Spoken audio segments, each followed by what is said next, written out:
which has that deck of illusions, and it has a small journal. There was also a necklace in there that was orange and blue, and there was also a key to the Castellanter's house.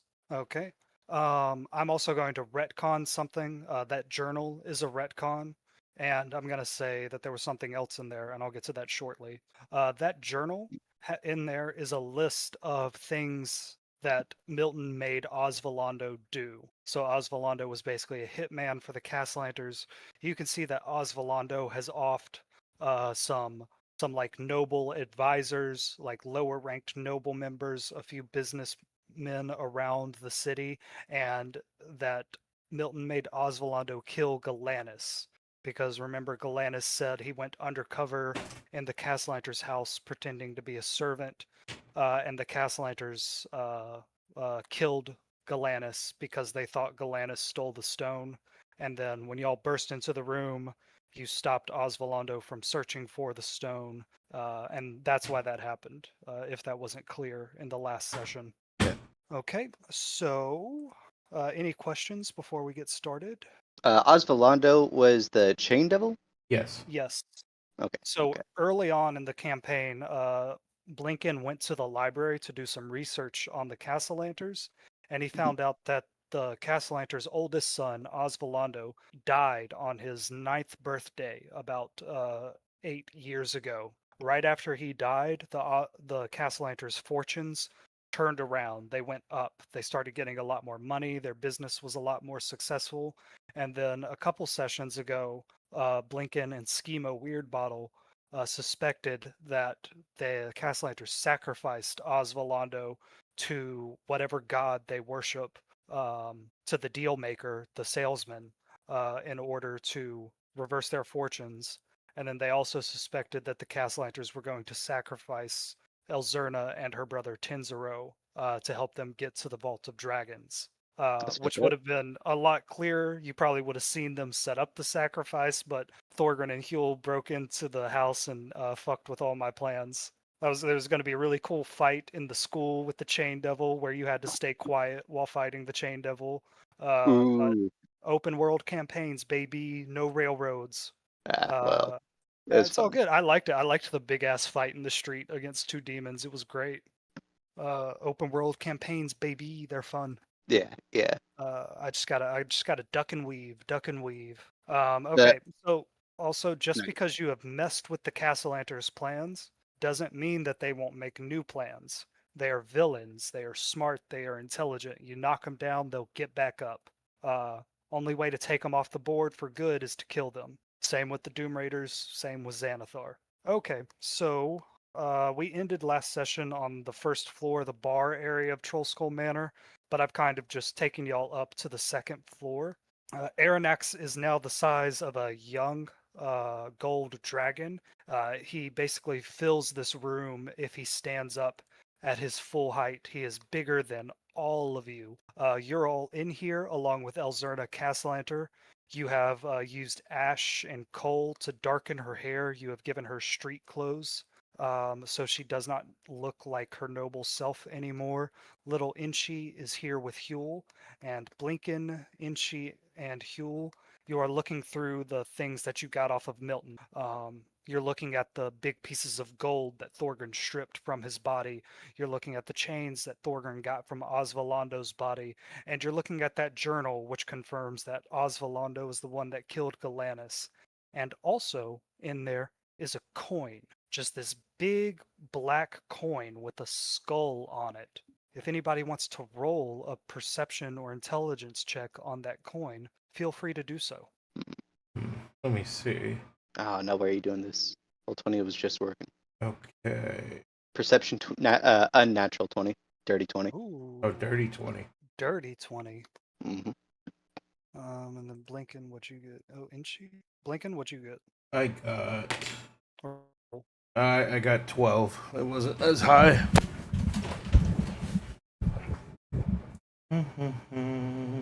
Hello? Yeah. I'm here. All right, my Wi-Fi's been acting wonky, so I'm using my phone as a hotspot. That Okay. should be more consistent. I'm sorry about that. Was That's fine. Sean the only one that rolled on the coin? I rolled a 12, so his is higher. 12. All right, Kirby, how about you? I mean, I'm in the roll 20 now. Okay. I can All right, make the we'll just roll. go. Okay.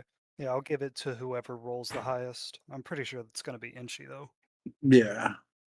It'd be cool if you beat a 20. In the sheet now. Sorry about that. It's okay. Close. Ooh, he got so close. Oh man. All right. Sean, with the natural 20 perception check, you can feel like magic coming off of this thing. Infernal, insidious magic. You've seen one of these before. Someone in the Thieves Guild was showing it off. This is a soul coin. Reading through Milton's journal, you know that this coin contains the soul of Osvalando. Oh. Mm-hmm. Elzerna is next to you, looking at Aranex and going, I didn't know dogs had growth spurts like this. This is a silly dog. Very interesting. And now he has 2 eyes, and one is red. Is something wrong with him? And Inchi, you're holding that coin and you feel it like tug at your hand, like it's trying to escape and go towards Elzerna. What do you do? Yeah, little girl. We had to put down the doggy. But What? What? I think the soul's in this ring now. And she hands the ring off to Blinken or Huel, whoever wants to grab it. It's a Yeah, coin. yeah. Sorry, coin. The soul's in the coin. Okay. Blinken, you're next to him, so he hands it off to you. Again, you feel like the coin feels like it weighs more than it looks. And you feel it tug at your hand like it's trying to jump from your hand towards Elzerna. And she says, You didn't put down the dog. This is the same one. He still likes me. He's just bigger now. Can I ride him through the streets? And Blinken, No. that coin tugs at your hand again towards Elzerna. I'm trying to see if I got trouble. It's not doing it like threateningly. It's not like No. gonna fly at her and attack her. What I want to do is basically, I just want to know or try to get an idea of what it wants. I know it's obviously wanting the girl, but why? Mm-hmm. That's what I Again, want to do. yeah, you know this coin has the soul of her brother in it. Nice coin. We could probably sell it. I mean, yes, soul coins are worth quite a bit, especially to devils and demons and fiends. They love those things. I can bite it to make sure it's real. What do I want to do? I will. I can't really do anything. So, if I know it's for, obviously for her, it's we gathered the idea that it's, her brother. I'm gonna, play it like it's, yanking my hand and then just kind of let go gently, but I'm gonna be very close to the girl just in case something happens. All right. It flies out of your hands towards Elzerna, and before it even leaves your hand, she startles and she turns around and looks at you. And as the coin flies towards her, she reaches up unnaturally fast and grabs it out of the air. And as soon as it touches her hand and she holds it, you can see, floating behind her, the ghostly form of a young boy with chains wrapped around his arms and his legs. And his eyes are sunken, he looks sickly, but he looks out at the 3 of you and he nods, grateful that you were able to take him away from his misery and protect his sister. And then the spirit of that form, it kind of floats down in like a gaseous fog and envelops Elzerna and then disappears. And mechanically, what I'm going to say is Elzerna now has the ability to cast a chain attack. Remember that thing that happened last session where 4 chains came out and tried to wrap around Thorgrin? Oh yeah. Elzerna can now do that on command. So now Okay. she's not like a defenseless child. She has one thing that can help her out or help you out.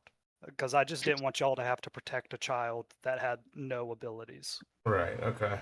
And All right. Elzerna Nice. goes, This coin is heavy and it feels strange in my hands. May I keep it? I look at the ghostly child behind her, and then look back at the girl, and I nod, and I said, as long as you promise not to say anything about this dog, as I point to Aranex.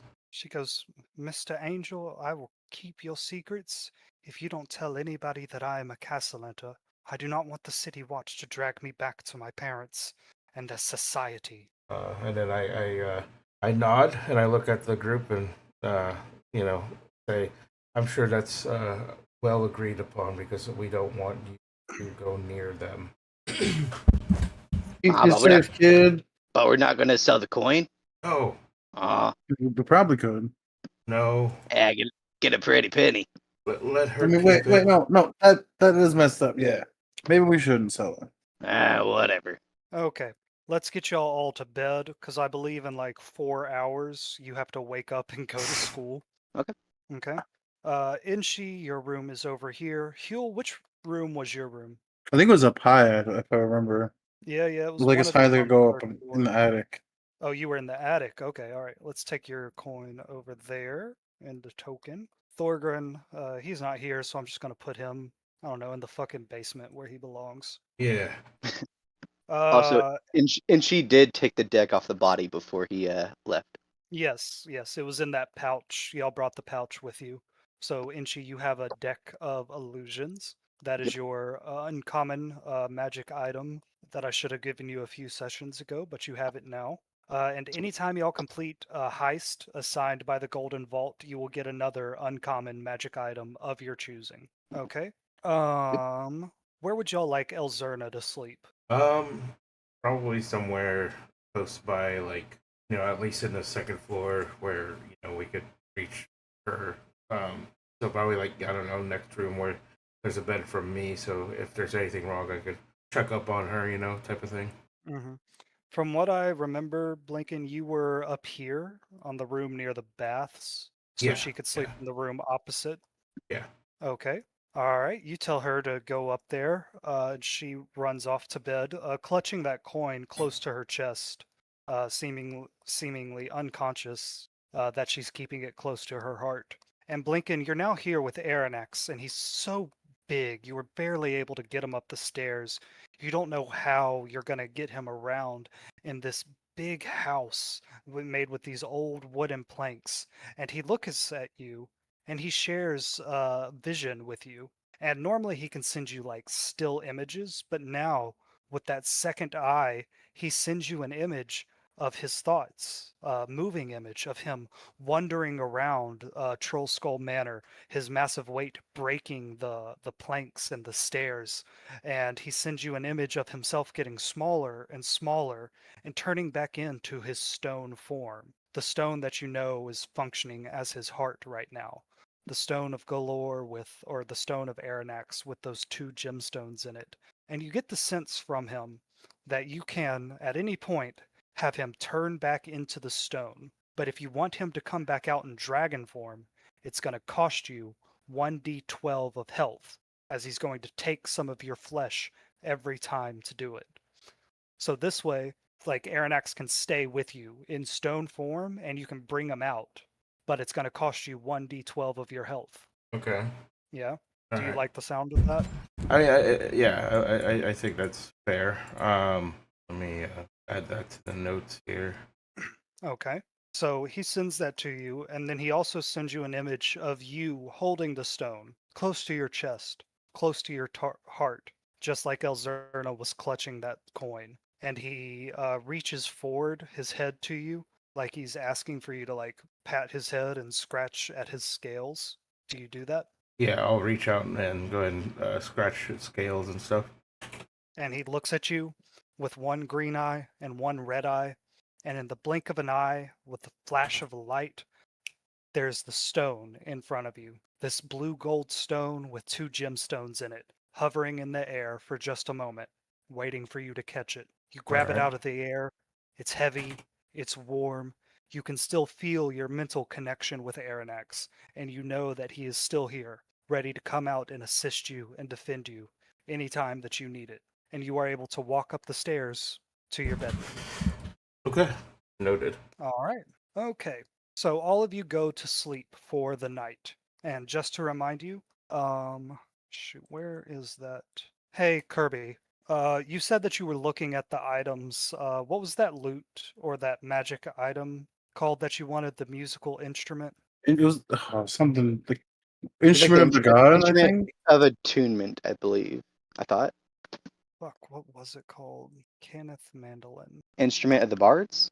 Instrument of the Bards. Yep. So this is what Froggy's axe is. It's an instrument of the bards. It's a legendary item. It has all kinds of spells built into it. It's one of the things that made the Doom Raiders a great adventuring party. And the Castellanters stole it on the night Froggy died, and they've been holding on to it. This is one of the reasons why the Golden Keys asked you to steal it back from the Castellanters. If they have it, they're just that much more powerful. If the Doom Raiders have it, they're also a little bit more powerful. So this is why y'all are going to the school to try to heist it. Do you know that your ally in this is Schemo Weirdbottle? He suspects that the Golden Axe is at the school, but y'all know that it is at the school. You haven't told him yet that y'all also know that it's at the school. While at the school, y'all are also supposed to be gathering information on the Castellanters. What gods do they worship? Where do they get their magic from? What are their plans for getting to the Vault of Dragons? And it's 1 million gold coins. This is what y'all think about. This is what y'all dream about as you drift off for your few hours of sleep. Inshi, you also think about how the Castellanters are trying to take the land of your goblin village, and how Victoro Castellanter said that if the goblins can help him get rid of the ruby rabbits, he might reconsider taking the land. And you remember that the ruby rabbits have asked you to smuggle weapons to them outside the city as they prepare for going to war against the Castellanters. Y'all all drift off to sleep. You level up. Brax just messaged me. He's having issues on his end, but of course he is, because he is the issue. Facts. We are level 6, right? Yes. Level 6? I thought y'all were level 8. No. No? Okay, level 6. I'm happy with that. I wouldn't mind, but yeah, level No, 6. no, you're level 6. You're all Gotcha. level 6. Okay. I could be an asshole and say y'all don't get a full rest, because it's only 4 hours of sleep, but you all get a full rest, so restore your health, restore all your spell slots, and you all wake up, wakey, and it is the next morning. Y'all are going to be down here on the first floor of Trollskull Manor as y'all get ready for the day. Elzerna comes downstairs and she goes, "Oh, ooh, that bed was very rough. Not like anything in the manor. Not that I'm complaining, though. I'm not complaining. I'm not some prissy noble that needs all your help." And then she strolls up to the bar, sits down, and says, "Mr. Ghost, please, I'd like some eggs and garlic toast post-haste." And Lift just kind of like looks at her and shrugs. Yeah. Okay. And I'm like, yeah, I'll be like, yeah. Eventually, I'll work, into that. I'm kind of working on renovations here, so give me some time. Yeah, I assume y'all have like I haven't been making y'all eat every day, which was going to be a big part of this campaign, but Yeah. I assume you have some rations, so you could give her like a couple apples, Yeah. maybe some jerky. What do y'all plan to do with Elzerna while y'all are gone? Do you want her to just stay here with the ghost unsupervised? Do you want to take her with you and disguise her? You know, y'all kidnapped a noble's daughter, so y'all have to deal with this now. Hey, Liv, how good are you at babysitting? Lift goes like, he like crosses his hands back and forth and like puts them up and backs away. Y'all remember from the fight last night, he said he will protect her, but like he's kind of just bound to this one room, so he can only be effective in this one room. Hmm. You know, y'all could talk to Elzerna about the importance of staying put, but she is a child. I mean, I look at Heal and she. I'm like, I'm not. I wasn't the one participating in my whisper very quietly kidnapping this girl, but I don't know about you, because I don't know if I want to leave her here. Or I mean, does anybody have any ideas of? I mean, I don't think it's a good idea to bring her to the fucking school. Well, that'd probably be the best place for her, right? Is to be close to us within eyesight. Like, Yeah, but like we're all gonna be doing our thing, and then look at her. She's a child. She's gonna be, probably wandering off somewhere while we're, doing our thing. So And she shrugs. I just wanted to cut her finger off. Huel, she's your that's problem. that's not on the table. So that's okay. Yeah. I'm just saying, Huel, it's your problem. You drag her along for all I care. Blinken, you do know that there are guilds that basically run like babysitting services and preschool services. So you could take her somewhere and pay them to watch her for the day with a bunch of other kids, or you could pay someone a little bit more to come here and supervise her for the day. Or you could just like talk to her. Maybe I shouldn't have made this complicated. Maybe I shouldn't fuck y'all over on this. Yeah, I have. I look at everyone else that I'm pulling out my coin purse. I only have like 20 gold. Um, there is an option to bring her somewhere. But I don't know if it's good to do that. What do you all think? I'm having an idea, a brain. I can actually think now that Thorgan slept in. Lazy brute. I'm gonna start rummaging through my bag. I want to pull out this for the costume, yeah. Uh-huh. But since she's a child, I'm going to be concentrating the entire time on making her larger to make her look like an older student or even like an assistant. That could be a good idea. She could be your assistant. As long as nobody breaks my concentration, and I can. Yeah. And remember, you're disguising yourself as a orc, but the disguise self spell is not concentration. So you could do this. Could work. I mean, if you're up for it, I'm okay with it. I think it'll be an interesting idea to have her like as your assistant. But let's talk to her and make sure, once we get this idea down, that she understands what we're gonna do. Right. If she'll be able to even follow along.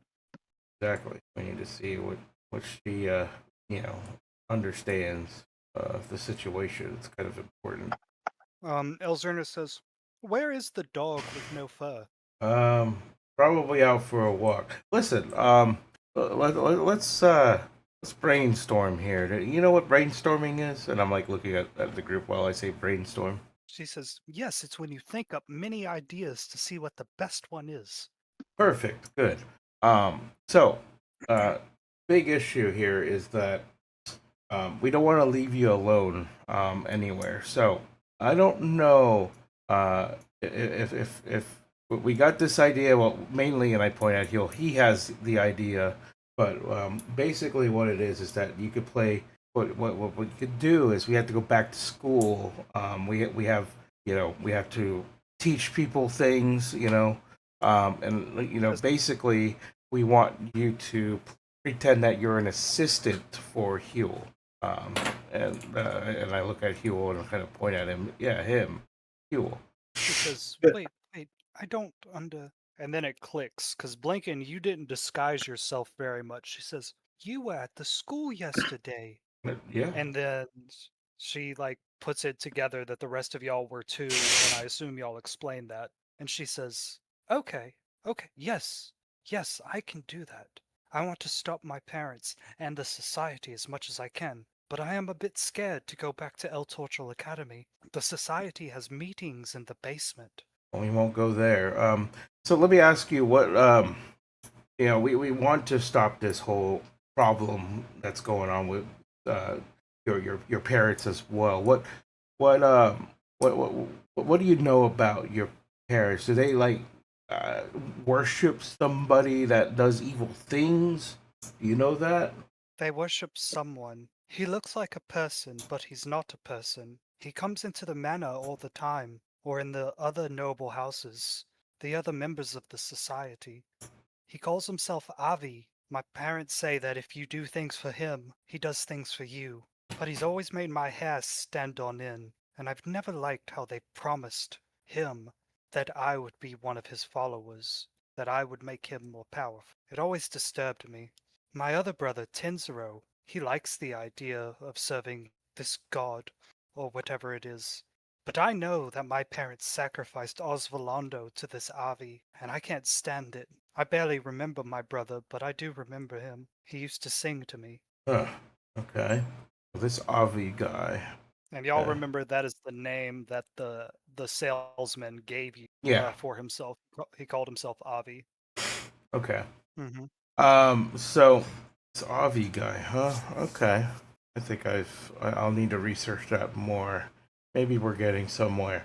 That's very good information. That's for sure. I'm Well, I'm well, gonna have Elzerna roll an intelligence check as okay, she thinks. okay.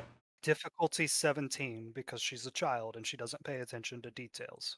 Oh my She got God, an 18 Jesus or a Christ. 17. She says, "My father once called him by a different name. He called him Avitar, or Avatar. My father Avatar. pronounces things weird sometimes."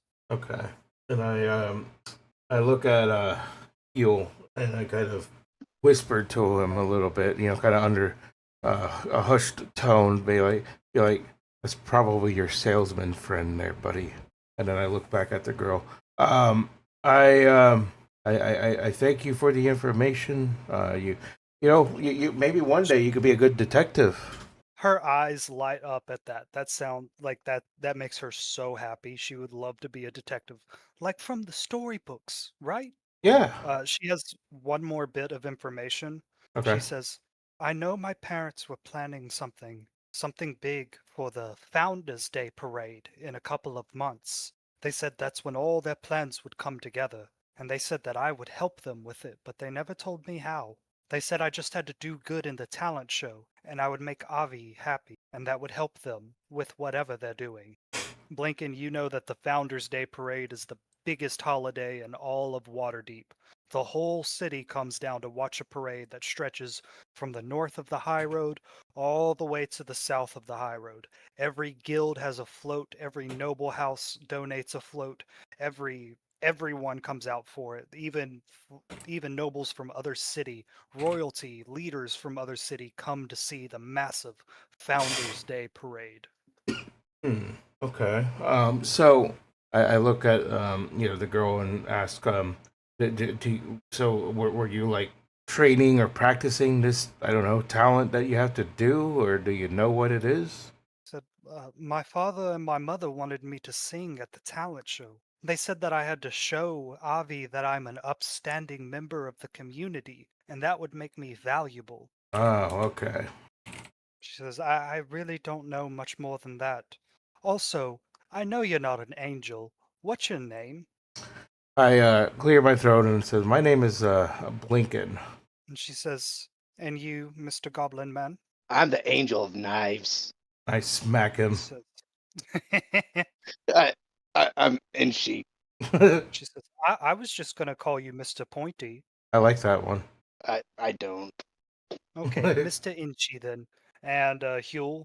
And she says, "And you, Mr. Angel?" Huel, at your service. He'll She bow. gives you a very proper curtsy. And little Inchy on your shoulder says, "And I'm Mr. Skazzlefrazzledaz." All right, and at that moment, y'all hear a knock on the door, a rhythmic, and you hear someone saying, hey guys, don't we gotta go to school? What's up? Let me in." Oh, is this that There's idiot? some doors right here. No, this is Schemo, yeah. Everyone keep quiet. God damn. I'm gonna go open the door. God damn it. All right, you let him in, and he goes, "My gods above, have y'all seen what happened outside? There's a bunch of city guard saying that there's 2 dead devils out on your street." I'm gonna go up to him and like hush him a little bit. Shh, quiet, quiet, quiet. He says, hey man, what's going on? I Hey, did point y'all at the hear? girl. Some Castellanter brat got kidnapped last night." And you point at the girl. Yeah, I point at the girl. I'm like, no, shut up. Are you trying to tell him that you kidnapped Elzerna Castellanter? I'm telling him that we have her. I didn't kidnap her. Okay.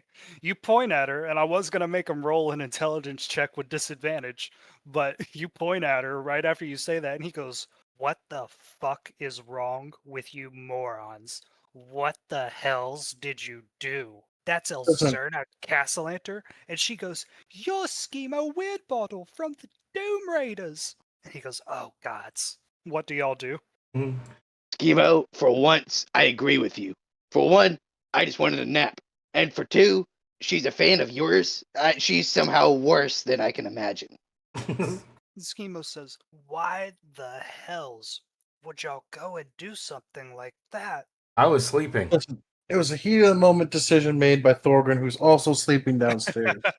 We like to sleep around here, but look, she doesn't look nothing like her, and I'll like cast a spell and have the disguise, so she's like, Goes, oh, okay. see, Why are you making her an adult? Is she coming with us? yeah, she's gonna blend in. She can't just stay at this bar with the point over at Lith over there. Couldn't you have your dragon babysitter or something? Hey, where's your dragon? Close to my heart as I Ooh. point to the stone. You show him the stone. Yeah. He sees that you have a second gemstone in it, and his eyebrows raise up. He goes, "What the hell's? When did y'all sleep last night? What did y'all get up to?" I What did was it tell you?" sleeping. I was He says- sleeping, and then he says- these fools brought the little girl. Sorry, and I look at Elzerda. Sorry, but it's the truth. Things happened. It was a heated moment, and yeah. He goes, Blinks, my man. What did Mhm. you see? What did the red stone tell you? Do you tell him about the riddles? Yeah, I'll tell them that there's riddles to be solved, and then I'll explain like what they were, and I'm like, He I don't know if you know. He writes all 3 riddles down in a notebook, and he says, "That's great. That's great that we know them beforehand. Trying to solve riddles under pressure in a dungeon, it's a nightmare, believe me. Okay. You kidnapped Elzerna Castellanter?" And he's I like point at freaking out a Huel. little bit about it. I point at Huel right when he said kidnapped. I'm like, that's not me. That's it. He goes, Puts his "Oh, arms God, up. I was trying not to drink before noon, but here." And he actually hands y'all a little like like the milk bottle carrier from like old Yeah. movies. Yeah. Like he hands you one of those, and it's got 6 bottles of wine. He says, "Here, I can't run the bar by myself, and I just got a bunch of wine sitting around in our warehouse, so I figured I'd donate to y'all. So you have 6 bottles of wine. Well, 5." And he takes one out for himself, and he just starts drinking straight from the bottle. So y'all remember that you have not told Schemo that you know Froggy's axe is at El Torchel Academy. Do y'all want to keep doing that, or do you want to let him in on that? Because remember, if y'all have this item for yourself, it's potentially very powerful. Yeah, I don't know. Like for me, I mean, I would probably talk to Huel and she. I'll be like, yeah, I'm trying to figure out what's going on. We need to get ready and stuff. Give me a minute, and I'd go back to talking to these guys, kind of privately, and say, do we mention something about this golden axe? Do we want to let him know that we know it's cool or what? Hey, just like the girl is Huel's problem, Schemy is your problem. I don't want nothing to do with him. Oh, no, Unless I can okay. unless I can kill him. Can I kill him? No, shut up. I'm gonna look at Huel. What about you? What what do you think? Should we tell him about the golden axe? Like we know that it's at the school, or should we? I mean, you could probably use the golden axe. I don't know. Like listen, Schemo. Mhm. Sorry, I was thinking because this was his former mate's That's- axe, right? Yeah, it's like his best friend or whatever. Mm-hmm. So I was taking that into thought. Yeah. So before I kind of be like, we might know where it is, like playing stupid, but kind of like giving Blinking and Inchy the wink, like Yeah. we might know where it is, but we're just on the breadcrumbs right now. There ain't a whole loaf, if you know what I'm saying. Okay. So y'all want to tell him that you think it might be there, and that's basically what he thinks too. Yeah. Okay. Well, All we'll right. say like we know, like it might be there, could be. We haven't seen it. Right. Okay. So y'all are all looking for it together then. Okay. Yeah. All right. I just wanted to clarify that. Give me just a second to finish chewing this. Yep. Okay. Y'all come back to the bar.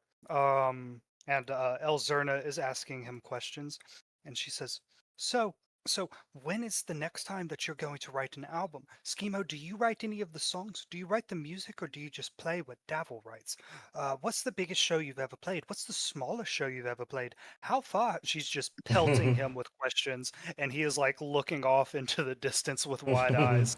And y'all tell Schemo this, that like Yeah, you like say, we have some information. We think your mate's old axe might be there, and that seems to make him happy. And he's like, man, I would do anything to get that axe back. If I can have that axe and bring back Froggy and give him his axe, we could get the band back together. It could be just like the good old days, man. And he looks so happy at that idea. And then he kind of looks down and to the side and says, if I can buy his soul back. Okay. So are y'all ready to go? I think at this point, yeah, we are. Okay.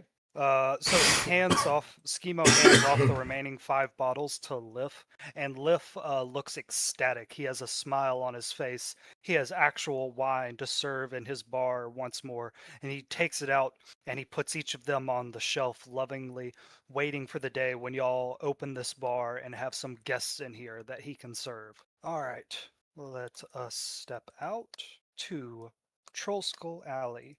Now, y'all said that y'all were putting on your disguises, right?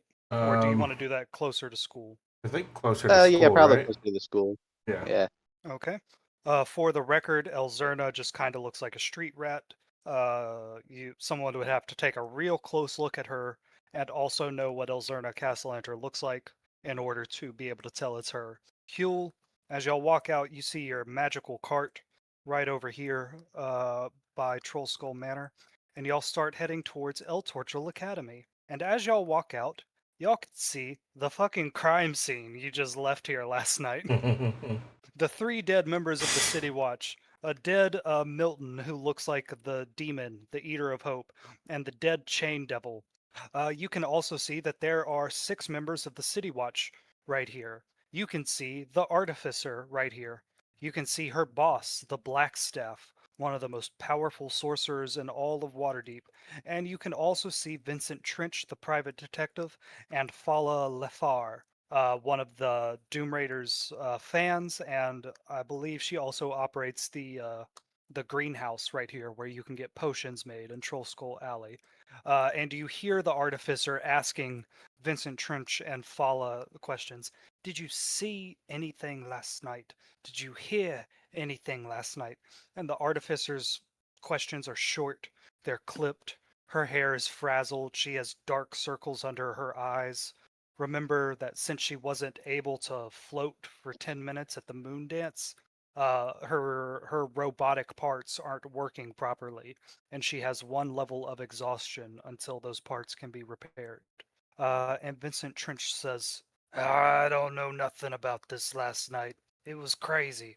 There were guards running all back and forth throughout the city and throughout this alley, saying that some Castellanter girl had been taken. And Fala says, I think I heard the fighting, but I was too afraid to go out and look for everything. Normally my girlfriend, Zara, goes out and does stuff like that, but she hasn't been around for a few days.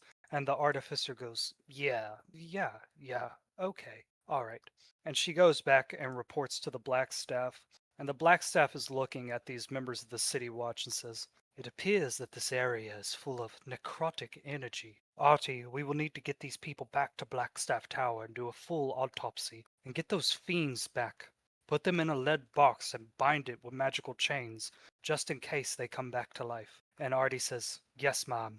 But after we do that, I need to be excused. I need to go see a doctor. He says he might be able to help me with my condition. And the Blackstaff says, of course, Artie, whatever you need. Do y'all want to say anything to the Artificer as you pass by? And she grins and waves at her. Hey, Mrs. A. She says, hi. Inchi, yes, Inchi's your name. Yes, hi, good morning to you. Huel, Blinken, and Schemo, y'all all look at him and you notice that he is subtly and quickly put on a disguise. He's made his skin darker, his ears pointier, he's made himself a little bit taller, and he's grown a beard. So he doesn't look like Schemo Weirdbottle. And y'all all walk past. A few moments after you pass, though, the Artificer says, Mr. Blinken, if I may have a moment. Blinken, do you stop? Yeah, I'll keep walking, and then when I hear my name, I'll kind of stop and turn around and look at her and say, yes, well, of course. She says, first of all, what are... She looks at you and, like, Her eyes are bloodshot. There are dark circles under it. Her hair is pulled back in a very messy bun, and her skin looks like she hasn't like slept right or washed it for a few days. She Mhm. says, First of all, what are you doing here in Troll Skull Alley?" Well, I wanted to look into, inquire some, and I look around. Well, looks like I can't really since it's a mess here, but I wanted to look and see if I could get some good literature here. But of course, I noticed that there's a bunch of dead bodies here. She says, Yes, some kind of devil attack, and I'm investigating a possible thieves guild kidnapping of a noble. This city every day it's getting worse and worse. I don't need any extra problems. You remember what I asked you to do about the Doom Raiders, right? We need some hard proof to get them thrown away for life. Are you working on getting that for me? And I nod and said, "Yeah, it's just obviously taking some time. We'll let you know once I get some stuff, but it's kind of hard to do right now, obviously, with this devil nonsense that's going on." She says, All right, Mr. Blinken. Of course, for your services, I'll pay you. It won't be very much. I'm saving up to give a lot of money to this doctor. He says he might be able to help me with my condition. Thank you. And she nods. Do you want to say or ask anything else of her? Um, no, I think at that point I'll nod and say I will keep in touch with you, and as soon as I find something, I'll send word and nod and walk away. Okay. You He'll, join back up with the he was group. gonna Uh huh. he was gonna come running by, Uh huh. finally catch up, and he's gonna catch a glance at that artificer like Uh huh. talking with Blinken. He's gonna come up and kind of butt his way in. But this is why you're still standing there, Blinken. Mhm. Okay. You hear her say, Yeah, I have to save up to give this doctor some money. He'll just rudely interrupt. He's like lost. He's brain blasting. Uh huh. He's gonna say, "So, artificer, I've been thinking about your chest," and you're gonna see his face instantly turn red. Wait, Like what? he's gonna start. He's gonna start blushing. He's She like, looks "No, at you and it's says, Mr. Hugh, I assure you I am not available. no, no." Mrs. A, I have. I was talking about, and he's gonna like pick up a stone off the ground. Are you gonna Be like like, poke at her put, chest? no, he's gonna put the stone to his chest. He's gonna put the stone to his chest. Okay. Kind of like choreograph. Like he's been thinking about the thing in her chest, the Okay. bismuth. The bismuth, and you see her like grip at her chest, and her palm doesn't lay flat against her chest. You can see it deform around the chunk of bismuth there, and it's not like in the middle of her chest. It's like kind of where her collarbone is, like right at the top of where, to put it bluntly, where her cleavage would begin. Like it's right there. Mm-hmm. So he was Yeah, trying and not to look, but he's she like, says, well, she's fully dressed now. Like she has her cool leather coat on and like her button-up shirt. Like it looks ratty, wrinkled. But she is fully clothed, and that thing is normally covered up. But she says, yes, you saw that. Yes. So my father put that in me. The bismuth, the way it's formed, it helps navigate the magic through my body without overloading the organic parts of my body, and it helps me move my arms and my legs and my waist, all the parts of me that are.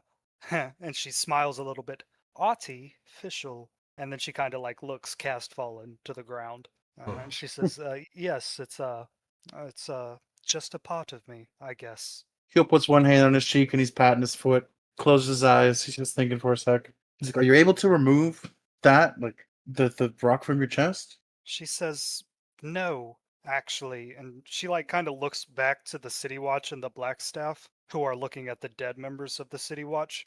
And she undoes a few buttons so you can see like her collarbone, and just her collarbone, you fucking pervert, and the top of the stone.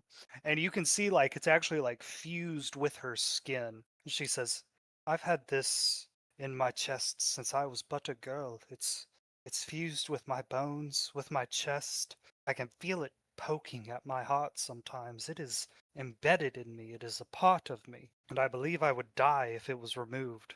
There's this doctor I'm talking to. He says he can replace all of it using advanced magics and medicine, but that it will cost a great deal of money. Hmm. He did say that that maybe there was some sort of deal we could work out. Maybe if I could provide him a service or two, but I'd like to pay him up front. Sounds like somebody we know who likes striking deals. Do you say that? Yeah, he was definitely gonna say that out loud. She says, "Oh, you've met Dr. Avi?" Oh God. Oh I'm like face palming real hard once I heard the name Avi. Yeah, I'm like, this scoundrel doesn't even use a different name. He's so original, isn't he? She says, "I've met a few of his patients before. They swear by him." And she like puts her fingers to her eyes and says, "Gods, I need a coffee. I was up all night dealing with this kidnapping." And she says, "He seems Nasty business. legitimate. He has records going back. Even some of the nobles swear by him. I do not despise who I am or what I am, but it does have its drawbacks. I do not need to wait another 3 weeks to be able to go to a moon dance and feel like myself again. And finding the right spell. It's not that I need a spell that makes me levitate. I need a spell," and she snaps her fingers because she's having trouble thinking of the words.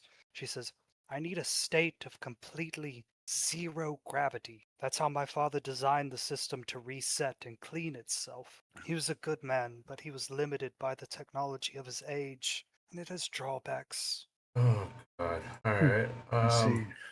Anything else Question. for the artificer? Yes. Not for the artificer, but would us as characters in D&D know that space doesn't have any gravity? It depends on how well read you are. There are Faerunian characters that have gotten to space. There are Okay. legends of wooden ships that sail through space. There are obviously there's the astral plane, which is that in space? I mean, it's What's pretty the much place you go space. to in Baldur's Gate 3 with the meteors and everything? That's the yeah. astral plane, right? Technically, that's the astral plane. Yeah. It's kind of Yeah. like space where the gravity's like less and it Yeah, gets all weird up there. yeah. Neat. Okay, That I just want to know if way to there's. help the artificer out. Yeah. I just want to know if there's the possibility of us knowing. Okay, thank you. Yeah, I have wanted to do a Spelljammer campaign. I heard those Spelljammer. are those. I heard those are fun. Spelljammer is D&D in space. Yeah. The magic ships they use, they don't call them spaceships; they call them Spelljammers. Oh. Yeah. Anything else for the artificer? I'm just kind of setting up her next story arc here. Not from me. I don't think. I'll just like nod and try to give a sigh when she leaves. Like going back to the group, saying like, "Oh God, this Avi guy's getting on my nerves." Mm-hmm. Yeah, like we'll leave you to it. You seem busy. We'll be in touch, Mrs. A. She waves you off and opens her mouth, but she doesn't say anything. And then after y'all are a few steps away, she says bye, and then walks away. Clearly, not having her system reset is taking a toll on her.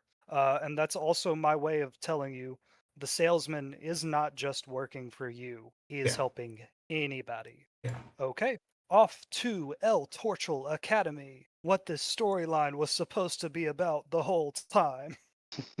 All right. So, as Chris told you last time, if you get there at 7, there's like an employee breakfast and stuff. And if you get there at like 7:45, that's the time that you have to be there, according to the dean of the school.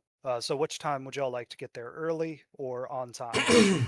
I mean, I would push for like kind of early, but Mm-hmm. I think that's how Lincoln will think of it anyway. And she actually would like to go early. He's even prepared some notes. Okay. Yeah, early for sure. Okay. So, y'all are on this map. I'm going to assume that you already cast the spell. He'll enlarge or reduce only lasts for 1 minute, but I like the idea of Elzerna being with you, so I'm just going to give it to you that can last all day. But that is an concentration spell, so that's the only concentration spell you can be casting. Yeah, if I And- do anything else on concentration, I'll drop her. She'll reduce the size. Yeah, and she has to stay within 30 feet of you. But because you gave her a disguise kit, she will like have the clothes of an adult and like adult makeup and stuff, okay? Hell yeah. All right, Blinken, do you just want to look like yourself now? Or do you want to look like yourself with all the warts and stuff? I'll look like myself for now. And then if people ask you, yeah, it's weird. I don't know. Maybe some food allergy. I didn't even know that I got. So I'm okay now. Okay. Inchi, you remember you disguised yourself as a half elf, Yes. and I'll say Thorgrin is here. He's just silent, so you can stand on his shoulders all day to look Oh, tall. now I can think Yeah, better. and she's reiterating his stomp plan. 2 stomps in the right shoulder, turn right, etc. And also he has a notepad full of like actual tabs and organized notes that he plans to use for class that he just tucks under his arm as he climbs up on his shoulders. Fantastic. We're gonna put his little token there, like he's your pet. Okay. And Schema Weirdbottle disguises himself because he has had many run-ins with Victoro and Amala Castellanter, so they would recognize him on sight if they saw his true form. He still looks like a deep gnome. He just has darker blue skin. He's a little bit taller. His nose is fatter. Little things like that. And Elzerna looks like a whole. Oh, my roll 20 just crashed. Can y'all still hear me? Yeah. Okay, so my internet's good. Just let me reload my roll 20. Actually, let's take a quick break before we go to school. All right. All right, I'm back. Is everybody ready? I'm here. All right, Sean and Kirby, sign off when you're, or let us know when you're ready. Sorry, sir. All right. Well, I don't know why that was all caps, but whatever. Kirby, just shoot us a message when you're back. Don't yell at him. Kirby! No, I'll tell my mic. My bad. I'm usually just Oh, muting okay. it through the button. God damn it. Okay. All right. My bad. So since y'all are here early, you're going to be here for the employee breakfast, and the students are not downstairs yet, so let me change things around. Woo! Okay. As y'all walk up to the school, you notice the same things you noticed last time you were here. There are a lot of guards. There are guards up on these watchtowers here, all around the school. If you zoom out, you can see that there's a watchtower to the west and the east as well. There's also this member of the Griffin Cavalry standing outside. Huel, you and Thorgrin talked to him last night, and he said that he'd be willing to look the other way on a few things if you got him his own personal baby griffin or his own baby griffin egg. As y'all walk past it, Elzerna goes, "Is that a dog too?" Y'all walk into the school. Immediately, you notice that there is a guard guarding the staircase. The staircase leads upstairs to the student dormitories and downstairs to the basement, which you know is off limits. And you walk forward and you come to the Great Hall from Hogwarts, basically. Nice. Yeah. And all the teachers are here. They're having breakfast, and you notice that at this table right here, there is Lord Victoro and Lady Amala Castellanter eating with their one remaining child, Tenzero Castellanter. Lord Victoro has perfect posture, and he is eating some eggs and toast with a knife and fork. Lady Amala Castellanter is eating some berries with her fingers, and Tenzero is poking at a sausage with his fork over and over again, filling it with holes. When Elzerna Castellanter sees her family, she kind of hides, or she tries to hide behind Inchi, because Inchi's the only one that's as tall as she is right now. You notice also in here, there's the Jester Bard from the Sea Maidens Fair playing a soft tune, providing music for this hall. And then at the grand table, there is Lady Fea El Torchel, Lord Thesp El Torchel, the ghost teacher, who I forgot to name, Joster, the master of physical arts, Mr. Skalderang, the master of music, and Alchrist, the master of history. And when y'all walk in, they go, "Ah, the teachers from Candle Keep. We're so happy to have you here. Please come in. Have some sausage, have some eggs, have some berries. Enjoy yourself before the chaos of the students descend upon us."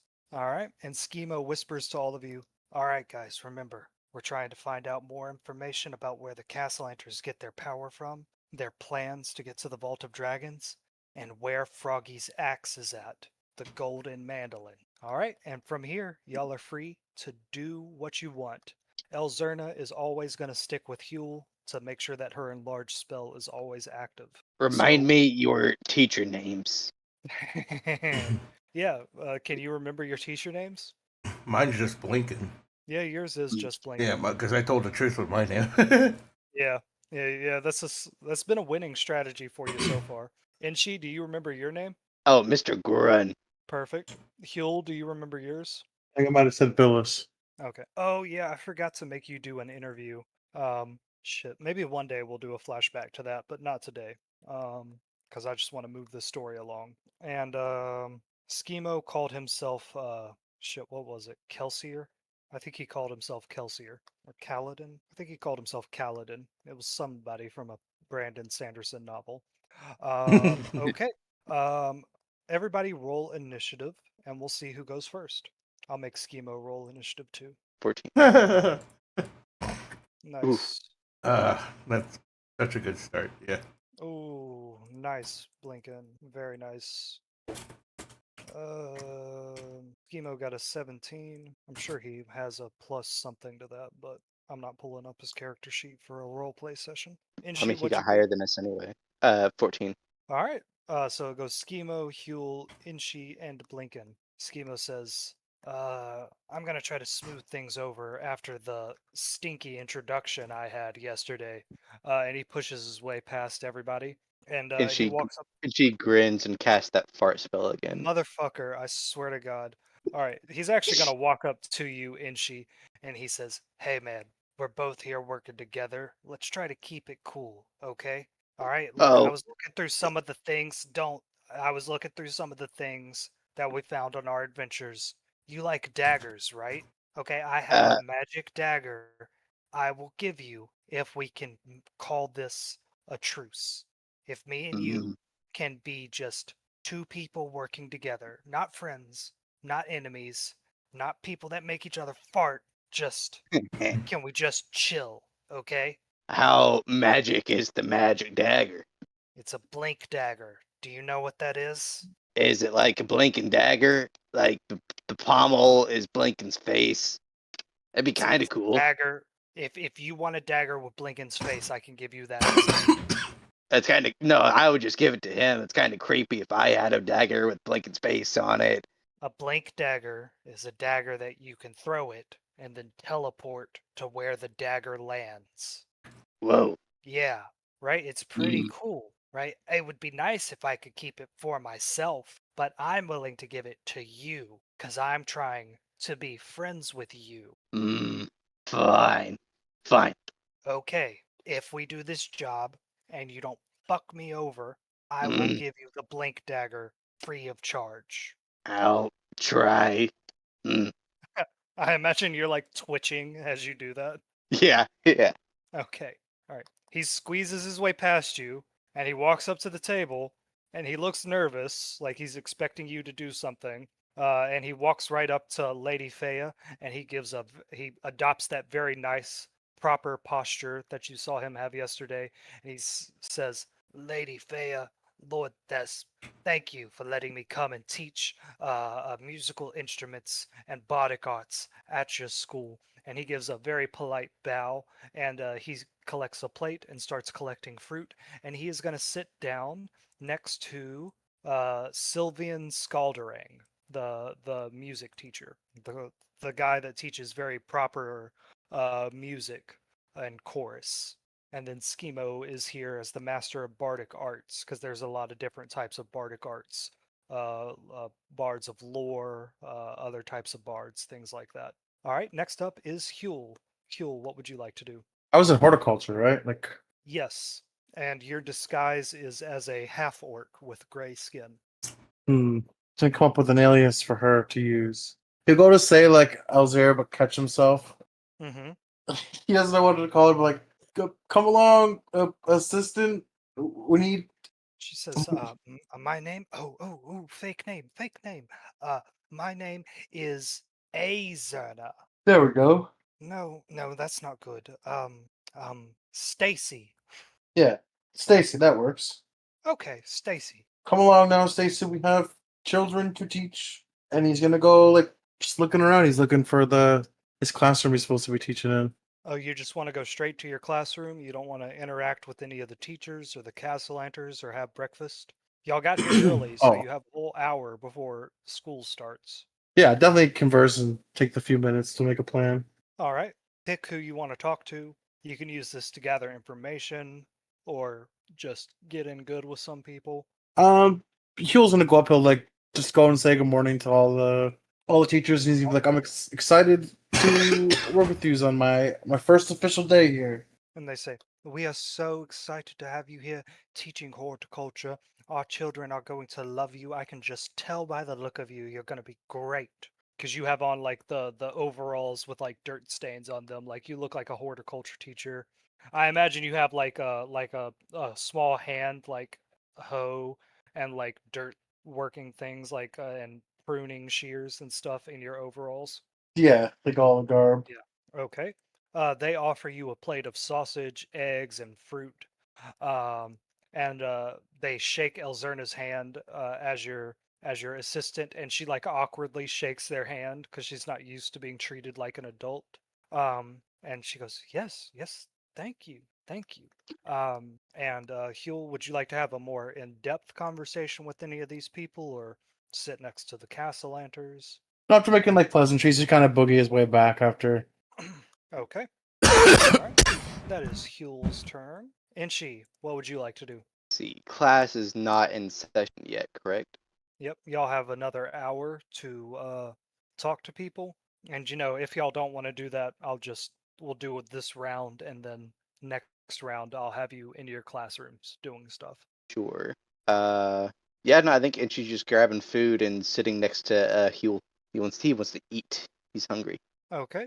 Inchi, as you and Thorgrin walk up towards the table, the Tenzuro Castellanter, the child, is like staring you down, and he's not blinking at all. He just kind of like slowly watches you as you walk across the hall. And you can tell that Lady Amala and Lord Victoro are whispering to each other about something. You walk up to the table, everybody shakes your hand. They're so excited. They're kind of like, I cannot believe. Oh, Lady Fea has told us about your magic duel with Lord Victoro yesterday.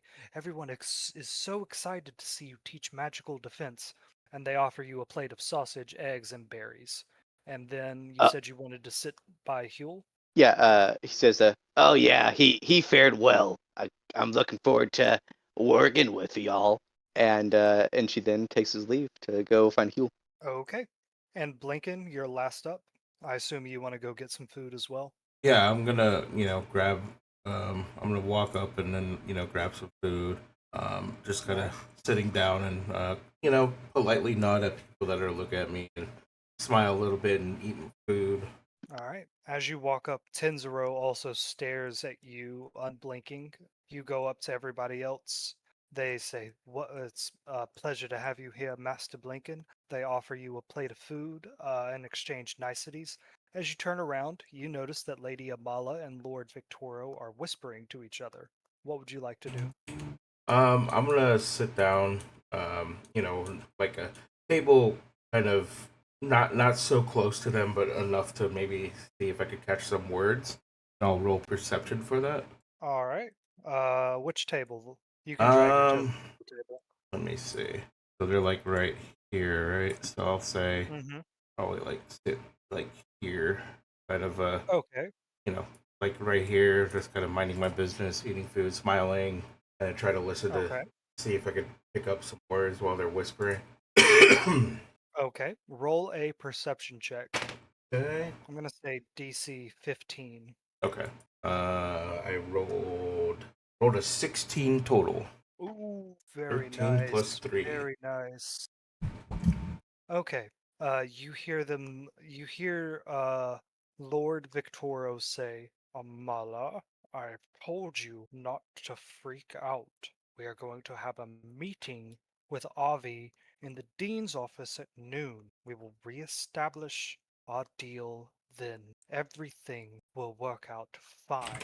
And then Tenzero pops up and says, "Yeah, Mom, I'll be able to do what Elzerna never wanted to do. I'll be willing in a way that she wasn't." Okay. And that's the only bit of that you can hear.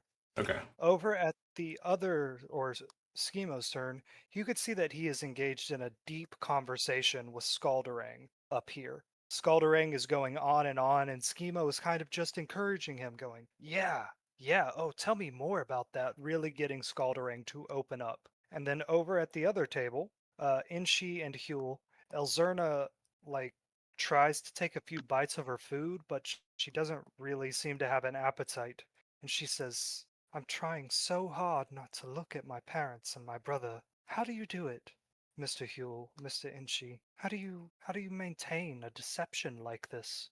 Well, you take pleasure in others' ignorance. It's important to the whole process.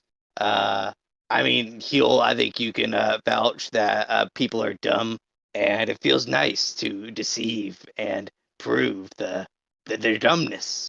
I mean, that sums it up pretty well, but Yeah, little Inchi like leans down towards Ilzerna and goes, yeah, like these guys just said, lying is fun and you should do it more. Did did any of you catch what those nerds teach? As he points to the other teachers. Yes. So it is on their tokens. Alchrist is the master of history. This ghost teaches monster biology. Lord Thesp teaches magic, magic theory and stuff like that. Lady Fea is the dean of the school, Lady Fea El Torchel. Joester is like the master of arts, like painting, sculpting, things like that. Scaldering is the master of music and like chorus and like instruments, and then Schemo, the biggest nerd of them all, is like the bardic master. Uh, I guess I assume that the girl tells me that. So I can just know why I have that knowledge. Oh yeah, yeah, yeah, and you met all of these people yesterday as well. Gotcha. But yeah, she was a student here, so I guess she would know more. If you want to ask her any questions. Hmm. Uh, what girl? What teacher would be best at maybe teaching a wizard a new class of a new school of magic, like conjuration. I've read about that one. She goes, yes, that would be Lord Thesp. He is a sorcerer himself, so he can cast many different types of spells. He's actually a member of the society, much like my parents. But he is well versed in magic theory. It's said that he even taught Gale, the wonderful wizard of Waterdeep. And that would be Hmm. Lord Thesp El Torchel right up here. Are all of our classes at the same time? Will I be teaching during Lord Thef's class? She says, so the classes here rotate. So you teach each class for about 2 hours, and you have 3 classes a day. Typically, the teachers give the same lesson all 3 times. But the teachers sometimes vary it up. They have their own studies. Sometimes they leave things open to discussion. Sometimes they let us talk amongst ourselves or focus on our other projects. And the students sometimes have other things going on. We go to the library to do our own research, or we have other things to do, like a lot of children right now are preparing for the talent show. I was going to play the piano. Other people are doing magic acts. Some people have different types of art projects or things like that. Sometimes we sneak out of class and we chase the cats that are around the school. That sounds fun. He says, it is most fun indeed. They're the slipperiest of cats. They could run through walls. And I swear sometimes I hear them talking to each other. talking. Mm, Are you all right? Okay. Huh? You heard them talking. She says, it must be a trick of the mind, but yes, I swear sometimes I hear people whispering to each other. I round the corner, and it's just a couple of cats, and then they scurry off. It is an old school. Everything's made of stone. Things echo. And then she kind of like just picks at her food, like absent-mindedly. little girl, I think you're hearing voices. She says, You, I might be. All right. Anybody want to do anything else before school starts? and she's going back through his notes. He's like double checking his stuff and his notes. Okay. I'll basically be all right. I'm just gonna double checking on everything. Sure. Yeah, yeah. My Your stuff is great. your disguise is up. You have your stone of Aranax in a pouch. Do you have it like in a pouch around your waist or like around your neck? I'd probably say it'll be in a pouch. Okay. Aranax like sends you a vision of yourself like with a longer beard and like thick glasses that make your eyes look big. And you're like pointing at a blackboard with chalk marks on it. And he thinks it's a very humorous image of you like being a nerd and teaching class. Okay. All right. All right. So school is going to start. I'm going to drag you to your classrooms, and we're just going to have a couple of like fun scenes of y'all like teaching your class, okay? Yep. Okay. Let me do these teachers first. There's Aranax, or fuck, what's his name? Alchrist, ghost teacher. Lord Thesp is in the magic classroom down here. Lady Fea is going to stay here in the central hall. Joester, Skaldarang, Victoro is up here. All right, and Huel and Elzerna and Little Inchi go to the horticulture room. Thorgren and Inchi go to the magical defense room. Y'all can zoom out on the map to see where all of this is. Blinken, your guild arts classroom is actually going to be up here next to Huel. And then Schemo is going to be sharing a room with Mr. Skaldarang, because I don't think there's another classroom for him to use. Okay. All right, let me get the students in here. So I'm not going to flood this map with student tokens, but just imagine that every token is like 3 or 4 students, okay? Okay. As y'all spread out amongst the school, you see the guards by every staircase. You also see these mages right here, these older women. These people stay in the school 24 hours a day. They're low level mages. They do things like light the torches, they do like maintenance around the school, and they also sleep upstairs in the dormitory and they protect the students. All right. So I'm just going to put a student token or 2 in every classroom. Okay, and we're going to go back to the top of the order, which is Schemo Weirdbottle, and since none of y'all are there with him, you don't know what happens. Okay, going over to Huel, and pretty much what I want this to be is like a couple of days of teaching. So Huel, what do you teach these students on your first day of teaching? And then I'll have Elzerna back you up on whatever you say. Every class you're going to have about 6 students, and they all kind of gather around this table, and they're looking at you expectantly. This half orc in dirty overalls with a raven on your shoulder. He's getting a little nervous. He like does that thing where he like pulls out his shirt a little bit, and then he's gonna realize like, oh yeah, they're waiting for him to say something. So like, all One right, student in the silence raises a hand before you say anything. as he like opens his mouth to go say something, I'm like, yes, my good sir. Can you teach me how to grow the midnight tears poison? I mean, surely on your first day, probably not, but through He learning, snaps his fingers. He goes, "Darn." and patience, most definitely. And he'll grab a pot and he's gonna start teaching. He's gonna start belting off. You may think the start of the plant is the soil. The best thing to have is a good foundation. He's gonna point to like the pots. Elzerna as Stacy goes, "These are pots." It's like you don't want just any old pot, and he's gonna take one and just like accidentally brush it off the table, and you're gonna see it like slam on the ground. Whoops. Stacy picks up a pot and throws it on the ground. Says, "Not those pots." Yeah, see, we need to make reinforced pots that are stronger. You see, Strong pots, strong plant. they'll retain the And water. the students pick up their own pots and throw them on the ground. Yeah, everybody grab a pot and slam it. Look how easy it is to break these. They Let slam this it be on your the ground. first lesson. Okay, the students are engaged. They are attentive. You have their attention. So you're going to teach them how to make clay pots for your first day? Oh yeah, like better clay pots and like the. Fuck yeah, dude. Roll, yeah, roll a performance check. Oh That's with a +7, dude. yeah, dude, Ooh. so bad. All Ooh. right. All right, you had the students in the first half, but in the second half you kind of like lose like their attention, like they're not like super engaged at the end of it. They were like, I thought we were going to make the plants that come to life and follow you around, like the Druid Master did last year. Like you hear them whispering that. Huel, as you are teaching, you notice that through the wall appears a cat. It just kind of walks in through the wall and it walks under the table and then it hops onto the table and it walks around and it looks around and it sniffs and it looks at you and it sniffs and it cocks its head and then it jumps back down to the floor. Do you do anything? He's gonna kind of like not pick up on that first, and then he's gonna try to go pet him. Like, you're a strange little bugger. Like, just give him a little pat on the head. You give it a pat on the head, and it like rubs its head against your hand, in that way cats do.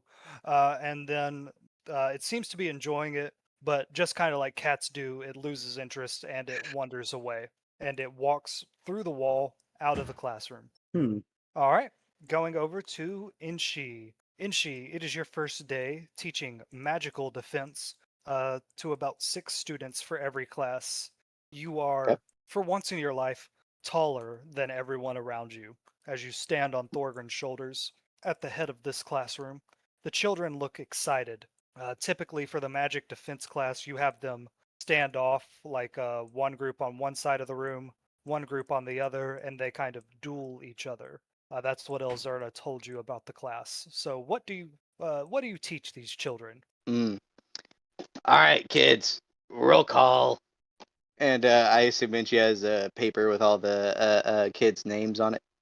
Improvise 6 fantasy names for me. Race. Kenneth. Yeah. Are you there? Good to Yeah. see you, Race. um. Yeah, not so easy, is it, huh? Wixer Fianite. Wixer Fianite, are you here? Here, sir. Bob Lee. Bob Lee. Here. Probably. Here. Big boy. Hello. Yes. I'm 8 years old. Shoot. Bixby. Elf boy. Here. That's me Uh, of the Elf Boy clan. And oh shoot, where are we at now? 4, 5. You're at 4. You got 2 more. Shoot. Lit. Shit. Listery. Wallace. My family invented mouthwash. Here. Oh, that's Angie, neat. you don't know what mouthwash is. Nope. I just call it soap, but you can call it whatever. And That's the McTavishes. Okay. I get that one. One more. Zanalana. Zanalana. Are you here? Zana? Yeah. You. Oh.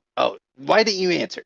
I need roll call. Yeah, sometimes my brain just wanders off. Well, focus up. Class is in session. And she puts Okay. down his papers.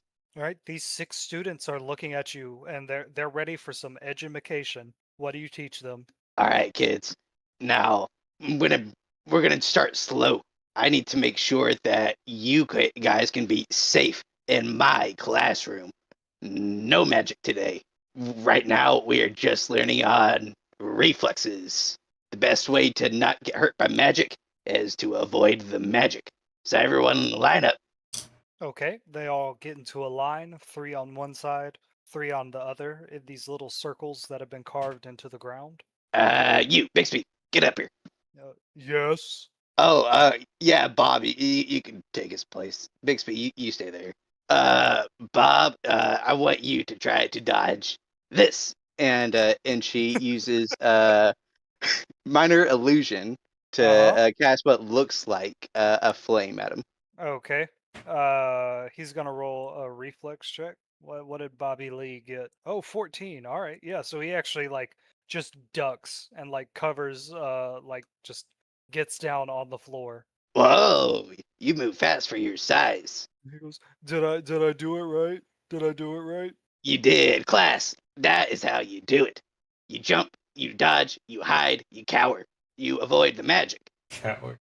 Jump, Who's next to you to dodge, fit? hide, cower. Okay, got it. And like he writes that down in a little notebook. This will be on the test, guys. Jump, dodge, hide, cower. Okay.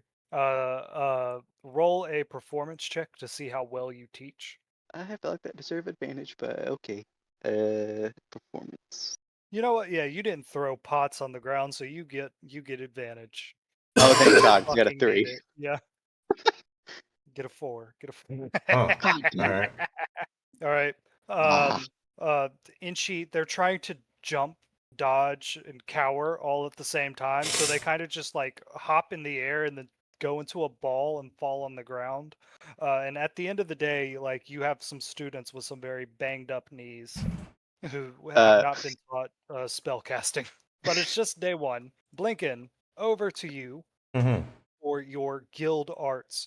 You are in a workshop.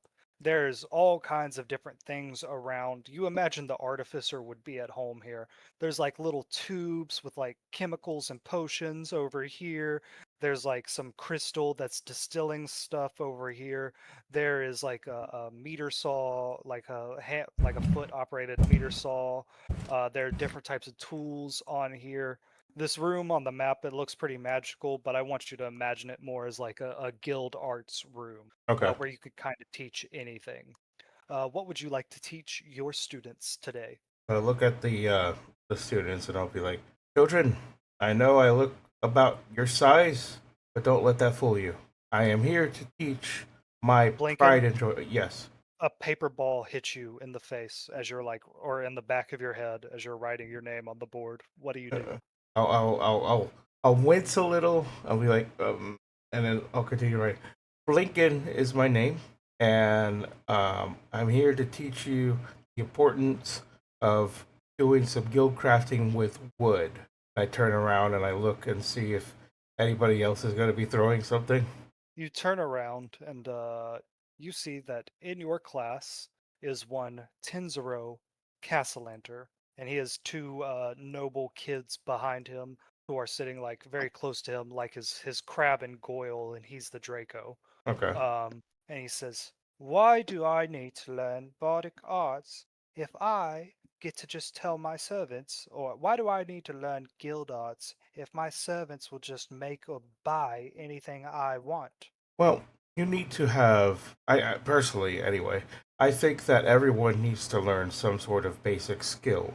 Um, what if you get something and it turns out to be like quote unquote the best product ever? Like, let's say that you're trying to get a boat, a little arrow or something that you want for your, I don't know, maybe for your guards or something, right? And then you look at this thing and it's not even completely symmetrical. It's not even, and like I'm like pulling out an arrow, and I'm like, look at this one that I've made, and it's like perfectly symmetrical, and the feathers and stuff is aerodynamic, and like, let's say if this was twisted a little bit. So let me go ahead and throw this towards the wall here, and you'll see my perfect throw, Okay. and then I'm gonna throw the Okay. fucking arrow at the wall, and it goes straight, Okay. as straight as it can. Now, I pull out another arrow. What if you get something that is quote unquote the greatest item ever, but you, as an untrained person, wouldn't notice the difference. But if you look at it and then I twist the arrow a little bit and place the feathers on opposite sides and then, make it a little awkward. And then I'm going to throw it on the opposite side, like towards the board. And once I throw it, it's going to go zigzag, zigzag, and hit, like, I don't know, some lamp or something. Okay. Blinken, So, roll a performance check for me. yep. Performance, it will be 12. A 12. Not bad, not super great, but better than it was worse. So Tenzero leans forward, like he's intrigued by your lesson involving weapons. He says, "Well, how can I know a bad arrow from a good one?" He steps out and he wants to examine the arrows that you have. Yeah, and I'll hand one to each child. Like, these are the perfected ways of making arrows. This is the importance of somebody with a trained eye that knows what whatever wood crafting is supposed to be, right? Because it's not just arrows that we could make. We could make a bridge. We could make doors. We could even rebuild maybe a standing theater for all we know.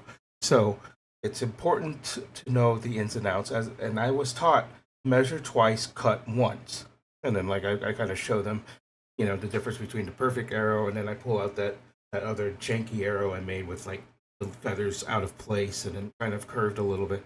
So look at the difference, right? There's one that's perfectly Okay. straight, and then the other one is kind of curvy and weird.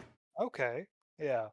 And there's like a grinding wheel in here that you can use to like get out imperfections Right. in the arrow and stuff like that. And that's a decent first day. Like Tenzuro, and thus he's the most popular kid in the class, so everybody else is interested because he's kind of interested. Okay.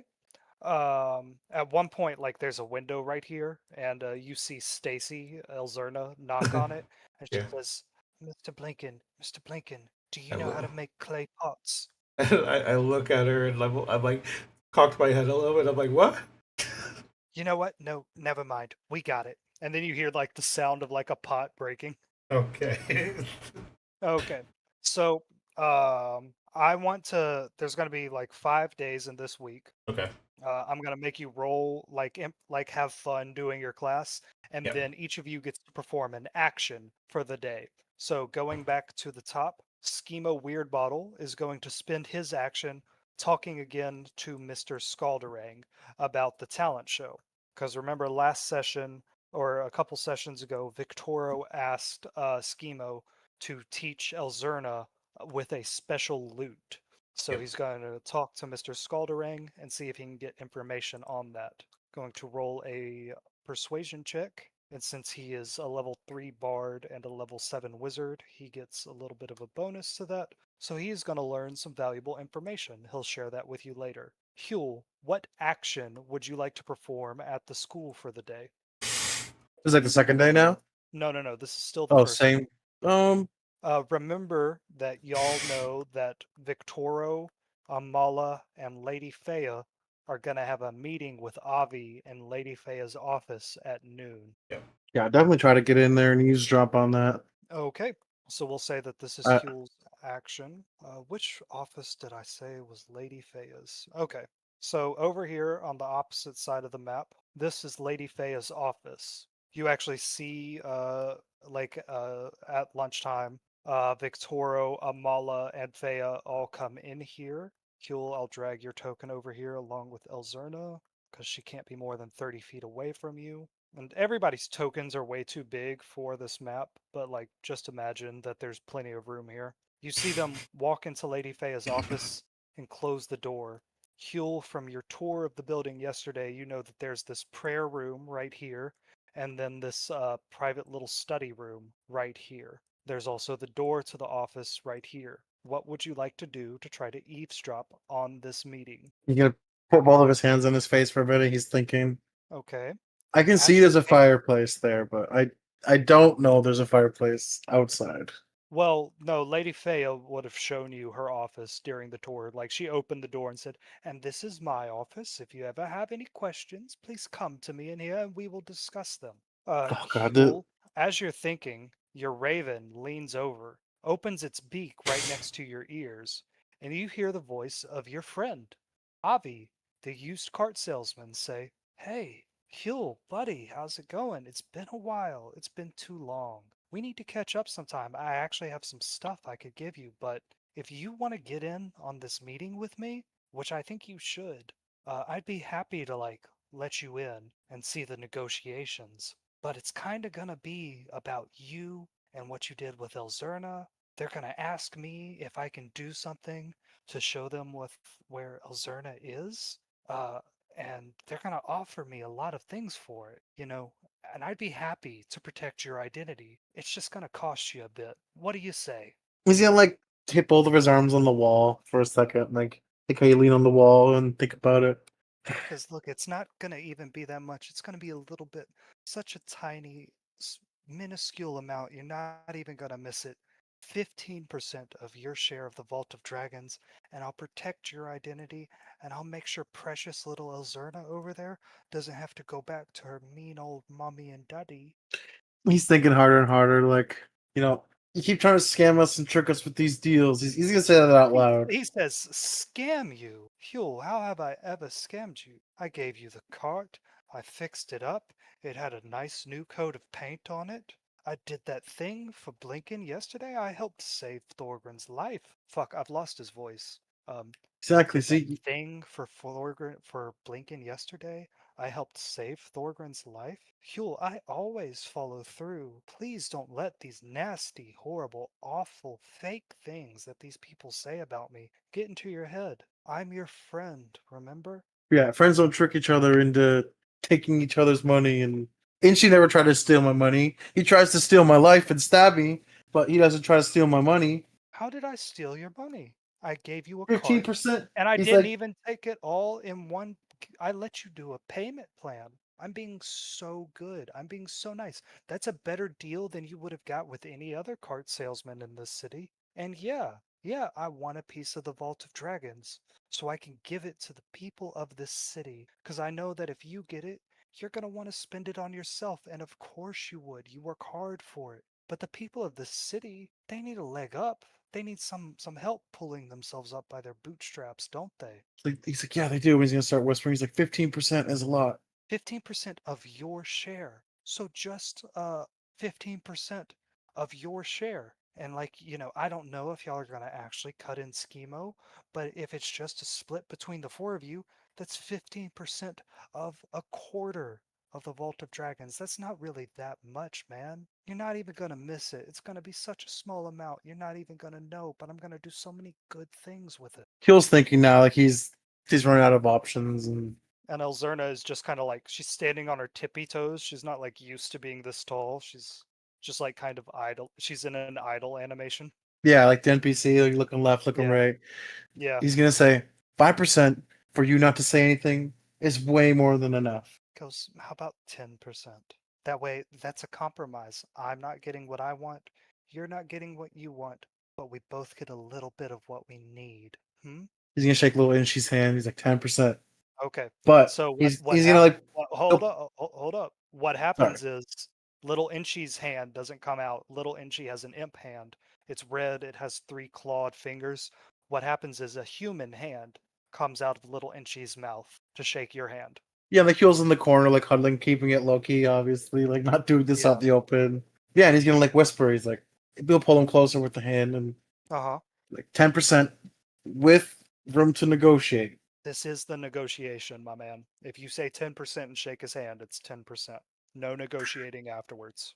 10%, he'll say. You shake his hand, and you feel in your gut, Huel, the moment you touch the Vault of Dragons, 10% of it goes to Avi, the used cart salesman. He goes, excellent. Now, excuse me, my boy. I must be off. Don't worry your pretty little head. I got your back, buddy. All right, let me use the bathroom, and then I'll show you this meeting, okay? Oh, he keeps getting us. He keeps getting us with more. He's gonna scam us. Oh, right back. Oh man, I was at the store and I meant to buy myself some ice cream because I love a little sweet treat and I completely Mm. forgot. Oh well. All right, is everybody here for this? This is important. Yes, I am. Oh, I think Kirby getting a drink. All right, Kirby, let me know when you're back.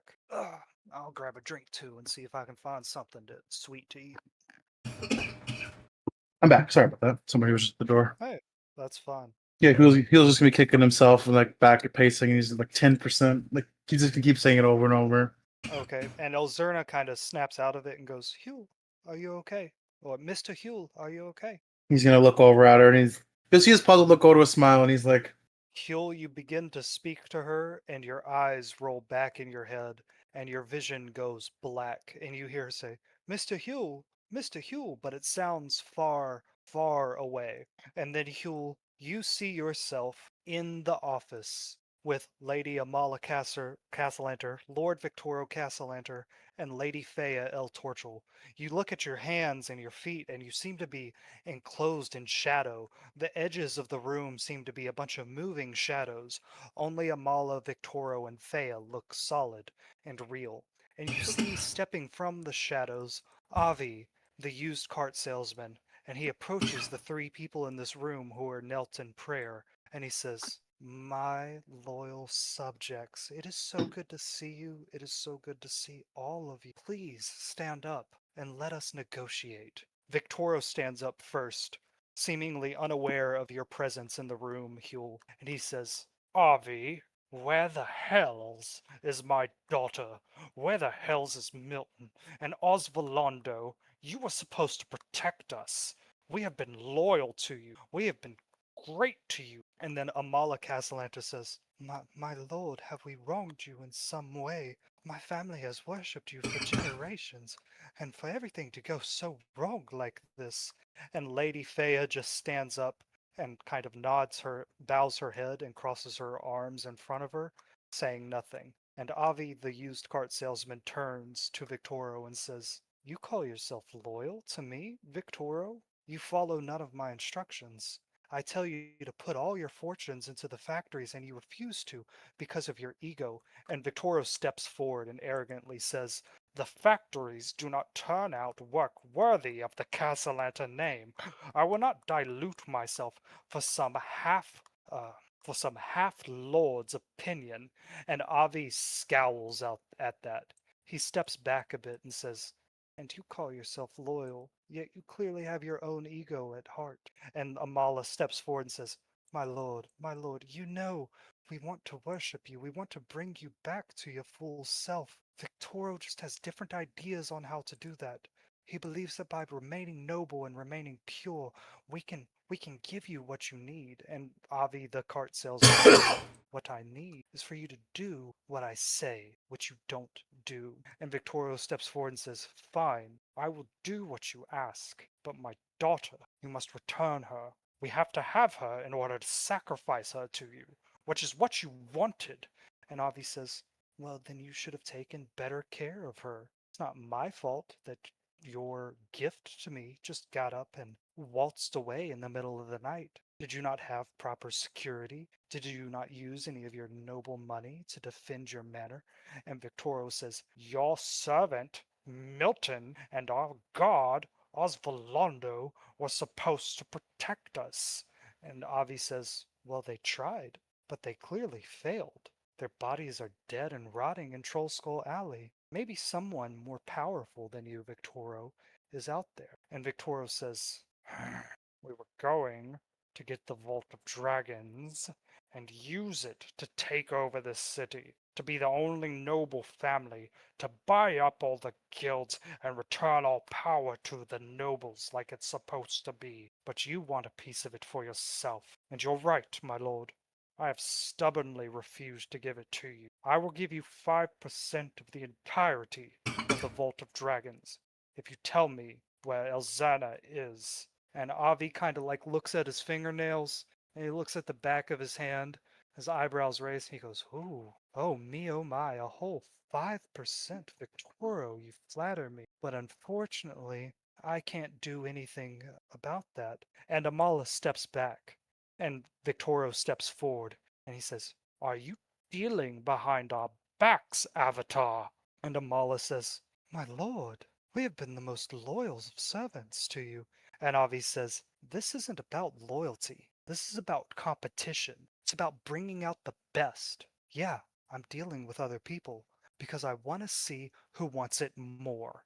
And whoever wants it more is going to get it first. And whoever gets it first gets the best deal. You've sat on your asses, letting your ego control you, and look where it's gotten you. Not very far. You said that you were going to give me 2 more Castellanter souls, and I was going to help you take down Xanathar, so you could finally find out where the entrance to the Vault of Dragons is. And what did you do? Oh, you read your books, you drank your wine, you did your rituals. It's not about that anymore. It's about getting things done. And Lady Fea steps forward and says, They still have Tenzero. They can still sacrifice him to you, my lord. The society will perform the ritual right here in the basement the night of the talent show. And Avi says, I was promised 2 Castellanter souls. That was the deal. 2? 2 is much bigger number than 1. 2 is great. And Elzerna, she was a jewel of the community. She had such a bright future ahead of her. She was going to be a wonderful servant. And I'm sorry, but Tenzero just kind of freaks everybody out. He's a nasty little guy. He's not so great, is he? And Lord Victoros says, You will not insult my lord. And if it is 2 souls you seek, there is another Castellanter in this city that I am willing to sacrifice. And Victoros says, 6% and tell me where Elzerna is. And Avi, the cart salesman, shrugs and says, Sorry, my man. I can't do that. I have other obligations. And Huel, your vision comes back to you. Elzerna, in the form of Stacy, has dragged you into the Great Hall and has leaned you up against the wall. Your eyes roll back into your head and you can see your body again. And she has like her hands like on your shoulders, like trying to keep you standing upright. She says, Mr. Huel, what's wrong? Mr. Huel. Like his eyes come back and he takes a breath and he's like, "Oh man, we got to get out of here. We got to get to the bottom of this. We got to get away from this office, though." Says, Mr. Huel, you've been gone for a few minutes. Are you okay? Is there anything I can do to help you? I mean, I'm fine. He's just been thinking about everything he saw and processing it. And Okay. Whenever Alan, or I'm sorry, when Schizo posts this later, I encourage you to re-listen to that. Okay. Inchi, you get to take one action at the school today. What would you like it to be? Um, That action can be exploring. It can be talking to any of the teachers. It can be snooping around. It can be looking for treasure. Whatever you would like it. does let's see, what's his name? Is Mr. Thesp currently teaching a class in my off hours? Yeah. So for your action, it can happen like at any point in the day. I'm not gonna like make this linear. So yeah, you have like a set of students in your classroom right now, and you can kind of just tell them to keep busy, or you can wait for your off hours. But yeah, Thesp is in the room that is 2 rooms north of you. Okay. I'm gonna need some help with this one, so I find Blinken or Huel at some point in the day and say, hey, I need to sneak into a classroom as a kid. Can you kind of escort me to Mr. Thesp's class? It's important. All right. Huel just did something, so I'm gonna say you find Blinken during Okay. his Yeah, off hours as well. Gonna drag y'all both right here. and she's already cast disguise self on himself to look like a scrawny kid. Yeah, Blake Okay. just kind of blink and looks at him and be like, I don't really care what you're doing, but all right, I'm gonna drag you to this office. Come on. Yeah, thank you. And she just waddles up behind him, following him. All right. So y'all go a couple classrooms to the north up here. Not really a door right here, but let's just say there's a door like right here. As y'all walk up, you see that coming out of the room that you're going into is another one of those cats. It steps like out from the wall. It looks like all 3 of you, and it goes, "Meow," and like its tail stands up on the end, and then it runs through another wall over here. Uh, Okay. and she looks at the cat with disgust before it leaves, and then he turns to Blinken. Okay, I'm a student for the day. That's the excuse. Please, All right, fine. thank you. Okay. So, Blinken, you like grab Inchi's hand and escort him into this classroom, and you can see that Lord Thesp is saying, and so ice magic is one of the more difficult types of magic to conjure, because ice is really just water that has been compacted and held tightly together. Ah, yes, Master Blinken from Candlekeep. What are you doing here? Yeah, sorry.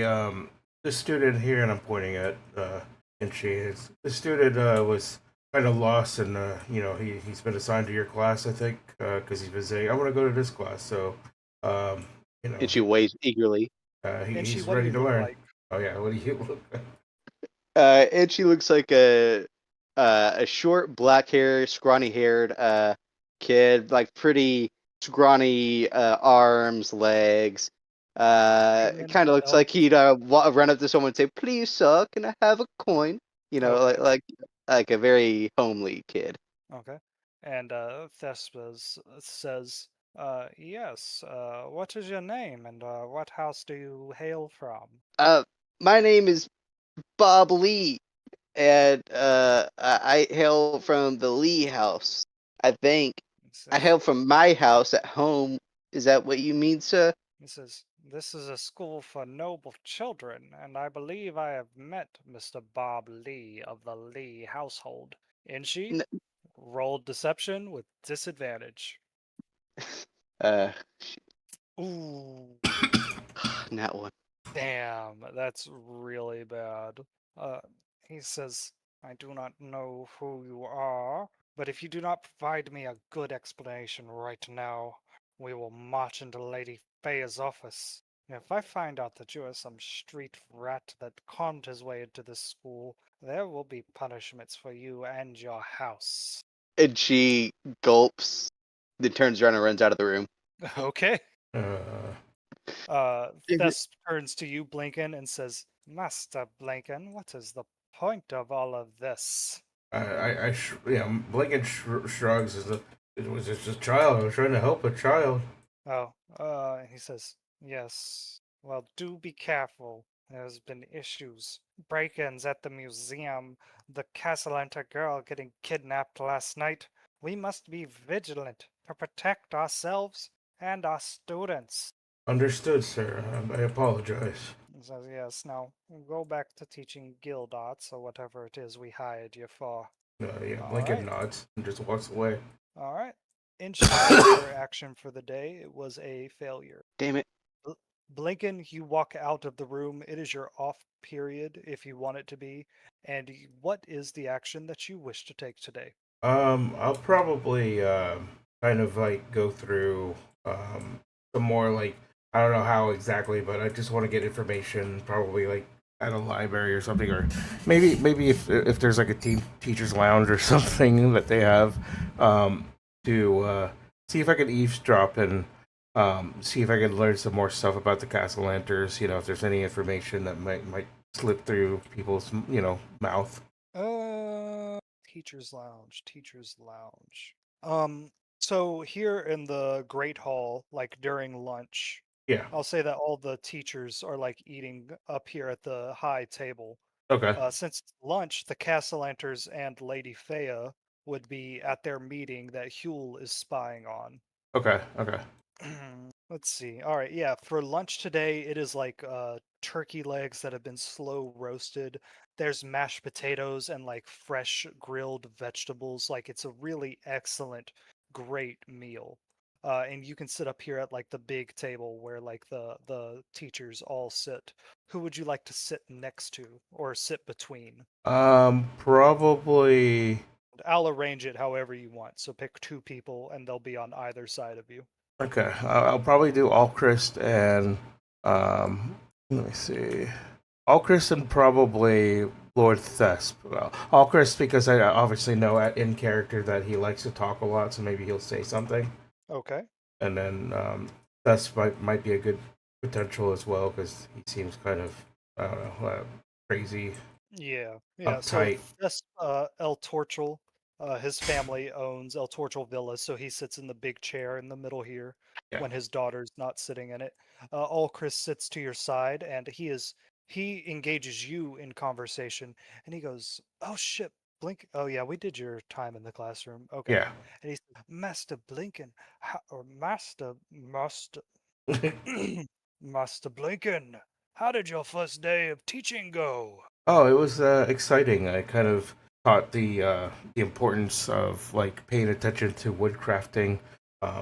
Just kind of explaining the differences between what an untrained person may not see with a perfectly crafted, a supposed perfectly crafted arrow to make sure it shoots straight and narrow. And kind of explain what the importance and blah blah blah. The children seem to actually take the information okay. Excellent, excellent. Yes, the nobles, especially the young noble boys, they love lessons about weapons. I do try to pepper into my histories a more detailed description of battles or wars. It tends to keep their attention well. Well, I think that is a good strategy that you have happened upon. Yeah, Lord, I'm like one of the. I understand the crafts of wood, and I figured that would be the easiest way to explain why it's important to know these crafts, and that's a good thing to start with. he says, that is most perfect indeed. I am having difficulty getting the students to engage with me on my lessons of the economic period of early Waterdeep. You'd think it'd be more interesting. Back in that day, it was a city of pirates and thieves. Normally, that keeps the students' attention, but teaching them how the pirates balance their books, I guess, is not as engaging as the swashbuckling adventures. Yeah, I could see how that's a challenge for sure.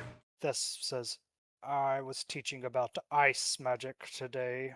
One of my least favorite things, transmutation magic, such a bore. All right, Oh, Blinken, however you want to try to get information from these two, now is the time to do it. okay. So I'm just gonna like listen in for a few more minutes, and um, I'm gonna be like, what, I noticed like and I guess I'll go to Alchris first, and I'm like, I noticed that the castle lanterns are a little uptight. It looks like they're looking for someone. I don't know if it's like their daughter or something. What do you know what's going on here? I'm kind of worried. He says, oddly enough, Lady Amala and Lord Victoria were very quiet about it today. I don't know if you noticed, but they didn't have breakfast with us. Victoria usually engages all of us in conversation. But I've heard, through the rumors and through the press, that Elzana Castellanta went missing last night. Apparently guards were running all through the city looking for her. They do seem most unbothered by it. It is peculiar. And Oh, Thess says, they are trying to keep up appearances. They don't want to appear bothered. They have many holdings in the guild stock markets and, of course, their own noble business and affairs. If they panic, the other nobles will seize upon the opportunity to say their house is not in order. It is difficult being a noble of high birth, not something either of you would know about. I suppose you're right there. It's just odd to me that like I understand now that the daughter is missing or whatever, but it was just odd for me to like they seem to be like people that like to converse and socialize and everything. That's why I'm like, wow, I'm not you know I guess well, I've only been here for a couple of days, so I just thought that they were kind of a little more engaging, I guess, so to speak. Thesp says, normally they are. I assume they are distracted by the events of late. The break-ins at their manor, the Thieves Guild kidnapping of their daughter. Uh, no doubt, it will be for some ransom that Victoria will have to dig into his family funds to pay. But I'm sure Azana Casalanta will be running through the halls very soon. That's good to know. He says, now the Castellantas are known for having great parties at their manor, where they are frequently more social than they are here. Okay. And I hear that they are planning something big for the Founders' Day parade. Amala said she was going to bake something and hand out treats. Oh, that sounds And exciting. Alcris says, I didn't know Amala could cook anything. I thought her servants did everything for her. And Lord Thess says, she told me she wants to expand her horizons and give back to the common people of the deep. Most out of character for her, but women her age. Hmm. And Interesting. like Alcris looks at you and he also doesn't know what Thess meant by women her age. Yeah, I'm like, okay, well, and I don't know her age, so okay, good to know. I figured that they since they have servants and stuff, probably get some decent food, but all power to her if she's gonna make whatever she's gonna bake. That's good. And Thesp says, yes, yes. Now, Master Blinken, I know you've heard of the talent show we have coming up on the 5th day of the week here. Yes. Uh, well, one of your projects involved the students building the stage for the talent show. I will lead into that. Yes, this first day, as I was explaining to all Chris, I just wanted to let them know that it's important. I think it's important that everyone, not just you know, um, nobodies or whatever, everyone should understand at least have a little bit of a trained eye, a difference between a bad arrow and a good arrow. So once I feel like they understand that, then we'll move on to like basic wood crafting, like little whittlings to see how good they make a steak and stuff like that. So and then hopefully we'll lead into building that little stage. He says, yes, you will be in charge of building the stage, and that other master bar, the bar master of bardic arts, Lord Kelsia, or Lord Kaladin, I believe he called himself, and he nods over at Schemo in disguise. He says he will be in charge of producing the show, the order at which the students come up, and the ceremonies and whatnot. I would like it to not take very long. And he leans over to you and he says, make sure Tenzero gets a good show. Let's make sure Lord Victoro and Amala are happy with how their son does. Make sure the spotlight shines on him the brightest, if you know what I say, if you know what I mean. Bleekin will smile and nod. Of course, I definitely intrigued him with the differences between a bad arrow and a good arrow, so I think he might actually get a spotlight for sure. So that might actually happen, and I'll try to make it happen for you. Chris says, I'm not sure what an arrow will do for the talent show. The Castellantas were going to make their daughter Elzana perform some musical arrangement, and Tenzero as well. I believe Victoro told me that he wanted them both to raise their standing in the community. Unfortunately, these nobles don't like letting the children express themselves. They like to make them uh, perform a song usually, something, one of the classics, to raise their standing in the noble community. Displays of weaponry feats are not very noble. A noble hires weapon masters. A noble is not himself a weapon master. And Thesp says, yes, what kind of noble would ever need to pick up his own sword? Noble that cannot afford swordsmen, of course. Yeah, I do agree with that, but that wasn't the point. The point was making sure they understand that whatever they may have bought, whether it's them or their servant, make sure they got the good product, right? So if they look at the arrow and notice that something is off, then they have that trained eye to make sure it shoots straight and narrow. Because obviously, if you buy something that's kind of falsified or what have you, you could at least either report it or deal with it, whatever you want to do. That was the whole point. But don't you worry though, because this is what it was just an example. And then, like I said, we're gonna move on into like basic building, and then we'll see if we can make it happen for Cicero to help with making the stage. That was the whole point. Yes. And Thesp says, yes, of course. I believe Victoro said that Tenzero would be playing some kind of lute. Strange. I've never seen Tenzero play a lute at all. And Blinken, he nods towards Tenzero down here.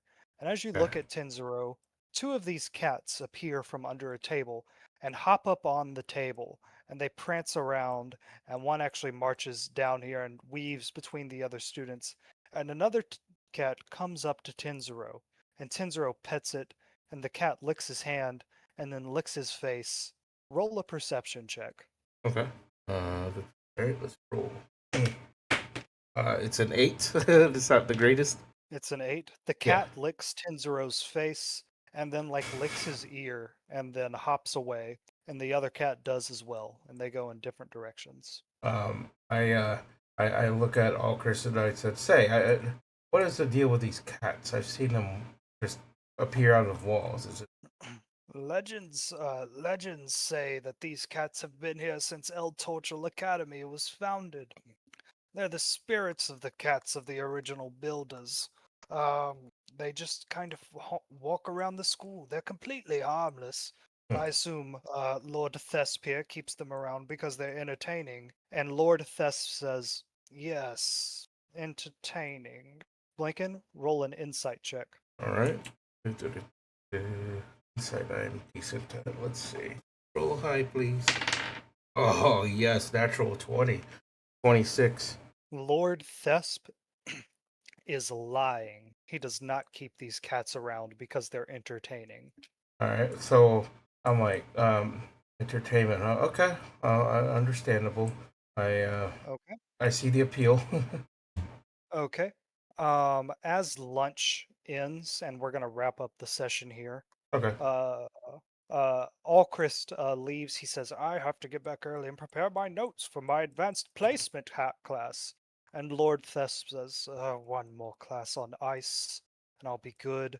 And Juster says, one of these days I will teach these children how to paint an actual Baroque image instead of just finger paints. And then it's just you and Schemo and Scalderang here. And Scalderang and Schemo are actually arguing a little bit.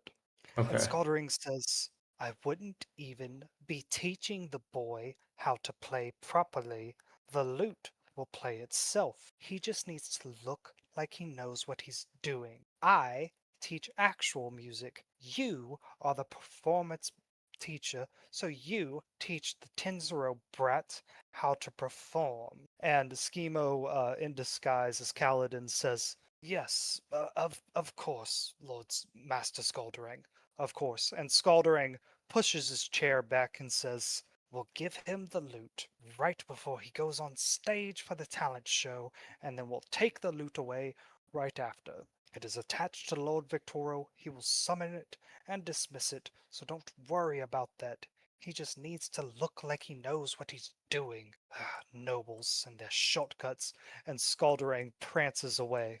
And Schemo looks at you and says, The lute, Froggy's lute. It's gonna be in Tenzero's hands during the talent show. That's when we grab it. Blinken, he looks at him and nods, and then he'll whisper to Schemo. Gets up to close to Schemo and whisper and say, "Watch out for the cats. I think they're for spying." And Schemo says, Oh, you haven't figured that out yet? I've just figured it out. Give me a second. I did. Those are imps. Oh, And to know. Blinken, you look at one of these cats that's over here on the table, Yeah. and it looks right at you, and like it does that thing that like cat eyes do where it like glows in the darkness, Yeah. like that weird like light, but it's Yeah. completely lit in this room, and it unsettles you for a moment. And then the cat moves away and licks its paw. And that's where we're gonna end the story. So Okay. just to establish the stakes of this heist, the golden lute is going to be summoned by Victoro Castellanter because it's Yep. bound to him right now. Right. He's going to give it to his son to play during the show. The lute is magical. It will play itself. So it looks like Tenzero knows what he's doing. And Yeah. it looks like he's a very skilled musician. And then once Tenzero's done, he'll give it back to his father, who will dismiss it. You only have the time of Tenzero's performance to get the guitar, to get the lute. Blinken, you're in charge of building the stage. Mhm. Schemo is in charge of how the show works.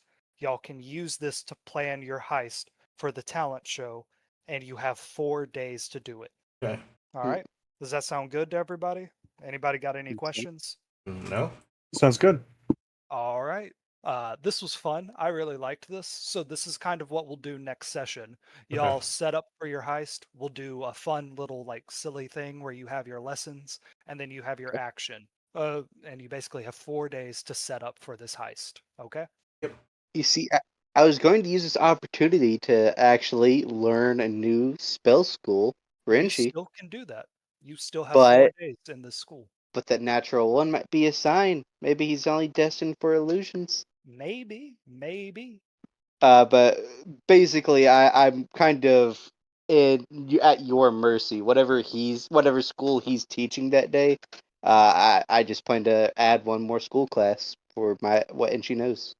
Okay. I mean, you can always put on a different disguise, or you could just go talk to Lord Thesp in your disguise that he already believes. Yeah. I'm already considering stuff. Yeah. So whatever you want to do, man. I like Inshi the illusion wizard. I like Inshi growing as a wizard. Whatever you want. I will be Yeah, back sir. in 2 minutes. And I will find somebody to thanks. raid and end the Right back. recording. Somebody from my campaign text me asking questions, so I'm gonna hop off here. All right. I'll see you later. Have fun. All right. Have a good night. Later. All right. Let me go ahead and raid someone. Who do I raid? Okay. Let's raid DD. I haven't really raided DD in a long time. So let's do that. Y'all have fun. I will go ahead and upload this on YouTube as soon as I can, and we'll be on for next time. Till then, later.